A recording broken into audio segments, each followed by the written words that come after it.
guys, bike check po tayo guys. Worth 11k na bike, Trinx 29R Extreme Series XA-SS. Yan yung model niya guys.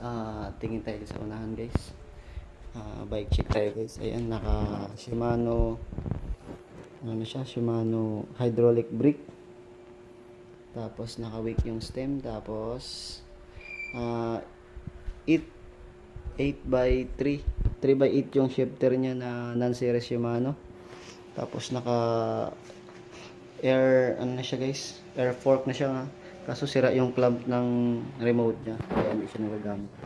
Pero gumagana siya, nagbabounce siya. Ayan guys, nakakinda yung ano guys, yung front niya. Tapos yung front niya, so mas makapal pa. Ayan, tapos naka through wheel siya guys na 3x. Tapos alloy na yung pedal niya.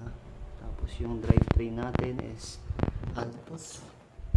Hanggang 9 speed yan, pero yung cogs natin 8 lang, Shimano. Tapos yung bagong bago po yung ano natin guys, yung tag ito, yung chain, Shimano din po yan. Tapos naka ano tayo guys, naka 8 lang kayo, 11 to 42. Tapos naka Maxxis tires tayo guys. Ayan, naka Maxxis tayo. Yung drivetrain natin is Altus. Tapos yung seat post natin, old yan, stock yan ng Paxter Black Bloom. Tapos yung ano natin saddle, Tropix. Ayan guys, kayo na po magdesisyon kung hindi balugi sa 11,000. At ito try natin yan mamaya sa labas kung okay ba yan. 29R po yan guys, no? 29R. Hindi na po siya brand new, pero sikanan ko na siya nagamit. Ayan. Ayan guys, okay gamitin tayo.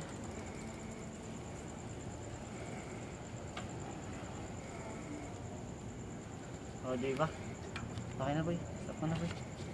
Yan na yun. Yun na yun. Yun na lang.